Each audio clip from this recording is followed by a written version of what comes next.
Assalamu alaikum ya talib, bienvenue à toi cher étudiant, chère étudiante dans ce nouveau cours. Aujourd'hui nous allons tenter d'évoquer les différentes catégories de shirk.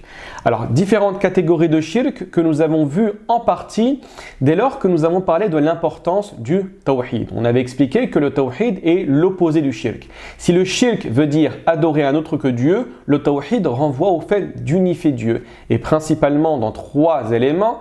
Au niveau tout d'abord de ses noms et de ses attributs, également de sa divinité, de la seigneurie, comme l'accepte une grande majorité de savants à travers le monde. Très bien. Concernant le shirk, les savants l'ont classifié en différentes catégories. Vous allez voir qu'aujourd'hui, nous n'allons pas forcément rentrer dans les détails. Nous allons simplement tenter d'aborder les différentes catégories les plus importantes que les savants ont mis en évidence dans leur ouvrage. Le premier est le shirk de l'indépendance, ce qu'on appelle shirk al-istiqlal.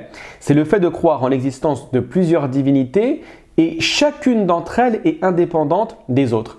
Et ce que généralement on retrouve dans la mythologie grecque, où vous allez croire en la présence de Zeus comme le dieu du ciel et de la foudre, mais également Poséidon, le dieu de la mer par exemple, et également vous allez croire à Hadès, le dieu des enfers, etc. Donc c'est quelque chose qui va être extrêmement problématique au niveau religieux, parce que l'attestation de foi c'est « La ilaha illallah Muhammadan Rasulullah », à savoir il n'y a de Dieu qui mérite véritablement l'adoration que Allah. Très bien. Deuxième catégorie, c'est ce qu'on appelle shirk at-tab'id. Et le terme de tab'id en langue arabe est pris de la racine ba'd. Ba'd pour dire quelque, une partie de. C'est la raison pour laquelle on le traduit en français par le shirk de la division. C'est croire en l'existence d'une divinité mais composée de différentes parties. Par exemple, l'anthropomorphisme. Croire que Dieu est est composé tel un être humain. Mais c'est également le fait de croire au fait que Dieu est, comme dans la religion chrétienne malheureusement, 1, 2, 3, d'accord? La Trinité. Le fait de croire que Dieu est le Père, le Fils et le Saint-Esprit. C'est quelque chose en islam que bien évidemment le Coran n'accepte pas. Et c'est ce qu'on appelle shirk at-tab'id. Vous allez retrouver par la suite ce qu'on nomme shirk at-taqrib. Et c'est généralement celui qu'on retrouvait chez les Arabes de Quraysh. C'est le shirk du rapprochement. Les Arabes de Quraysh, généralement, croyaient en l'existence d'un Dieu. Ils savaient que les idoles qu'ils adoraient n'étaient en aucun cas les forces créatrices de l'univers. Mais ils adoraient ces divinités qui, en apparence, croyaient qu'elle les rapprochait de Dieu. Ma na'buduhum illa liyuqarribuna ila Allahi zulfa, comme au début de la sourate numéro 39. Nous ne les adorons que pour ce qu'elles nous rapprochent, de Dieu. Donc c'est ce qu'on appelle shirk at-taqrib. C'est le fait de croire qu'une divinité, qu'une statue, qu'une idole va avoir la possibilité d'intercéder en ta faveur sur terre et dans l'au-delà. Donc c'est tout simplement adorer une partie sur terre pour qu'elle te rapproche dans l'au-delà. C'est le fait de se dire, mais comment moi, un individu qui désobéit à Dieu, qui n'a aucun mérite auprès de Dieu, je peux directement m'adresser auprès de Dieu. J'ai besoin d'un intermédiaire. Donc ces différentes divinités sont les intermédiaires pour que l'être humain soit rapproché de Dieu. Vous allez retrouver par la suite ce qu'on appelle les shirk at-taqlid, le shirk de l'imitation. Et malheureusement, c'est tout simplement le fait de suivre le comportement des anciens. Les anciens, mes parents, la communauté, mon peuple, a des traditions, a des pratiques, a une adoration polythéiste, et je vais simplement suivre le moule. Je vais faire exactement ce que font mes coreligionnaires. Je vais adorer Dieu, je vais adorer ses idoles exactement de la même manière. En d'autres termes, je vais me mettre au diapason avec l'ensemble de la mouvance religieuse du peuple. C'est ce qu'on appelle shirk at-taqlid, qui est bien évidemment totalement refusé en islam. Vous allez retrouver par la suite shirk al-asbab, qui demande un peu plus d'explications. C'est le shirk des causes. Alors là, c'est tout simplement le shirk, le fait de croire en la puissance et l'action des causes. Et il va exister des divergences ici. Pourquoi? Parce que les savants ne sont pas tous d'accord sur la manière de comprendre ce shirk. Vous avez une catégorie de ce shirk qui est totalement interdite et qui est acceptée par l'ensemble des savants. C'est le fait de croire par exemple que lorsque nous voyons la graine, ou lorsque nous voyons l'eau, ou lorsque nous voyons le morceau de pain, c'est lui qui va agir indépendamment de Dieu. C'est l'eau qui va véritablement étancher ma soif. c'est le pain qui va me rassasier, c'est la graine qui va faire pousser l'arbre, sans l'intervention divine, ni de manière directe ou indirecte. Donc là, bien évidemment, c'est une catégorie de shirk que le musulman n'accepte absolument pas. C'est le fait de dire tout simplement que cette graine-là, elle-même, c'est elle qui a la force, c'est elle qui a la puissance, sans l'intervention divine, comme je dis direct ou indirect. J'expliquerai par la suite qu'est-ce que veut dire direct ou indirect, que de faire germer un arbre par la suite.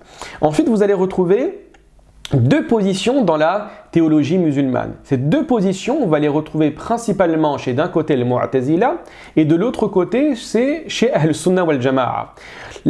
Celle qu'on va retrouver chez Ahl Sunnah wal Jama'a, c'est le fait tout simplement de dire que Dieu, au moment de la cause, va créer l'effet.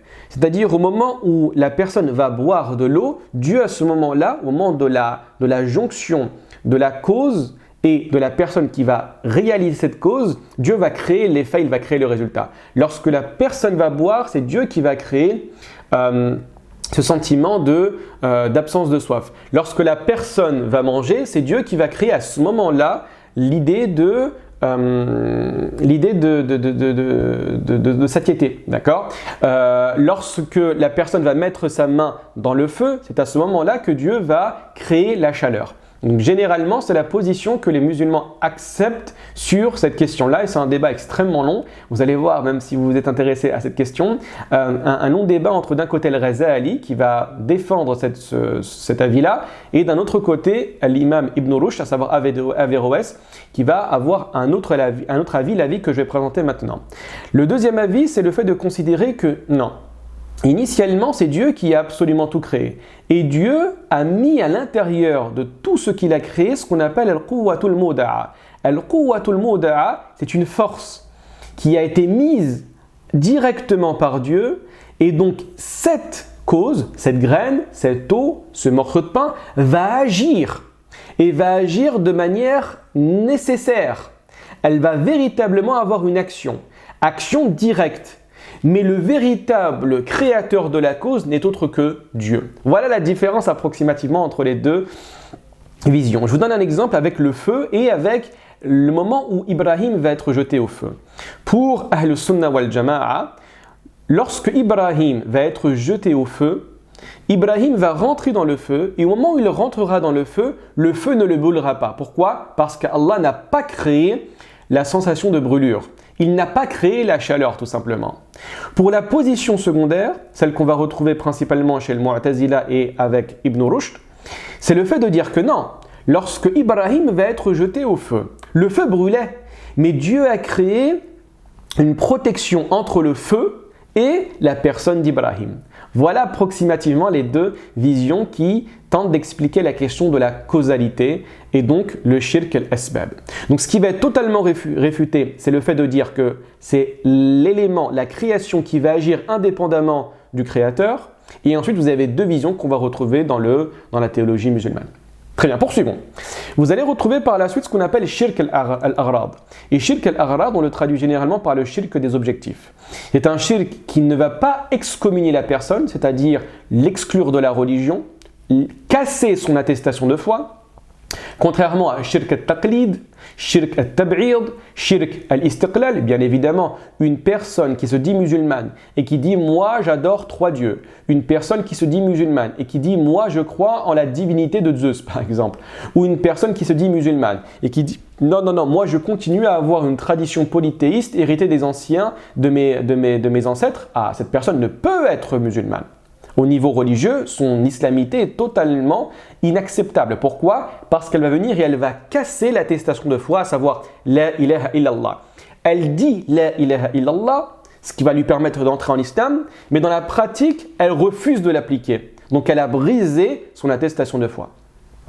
Par contre, ce que je vais dire maintenant ne va pas briser l'attestation de foi, mais c'est considéré comme une grande faute. C'est tout simplement l'idée de l'ostentation et la recherche de la satisfaction de la création.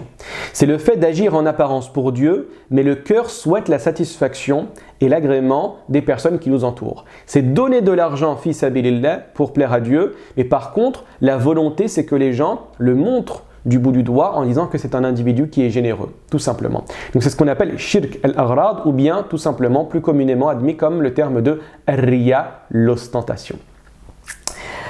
Voilà, nous sommes arrivés à la fin de la présentation de ces différentes catégories de shirk. Barakallahu fikum, wassalamu alaikum wa rahmatullahi wa barakatuh.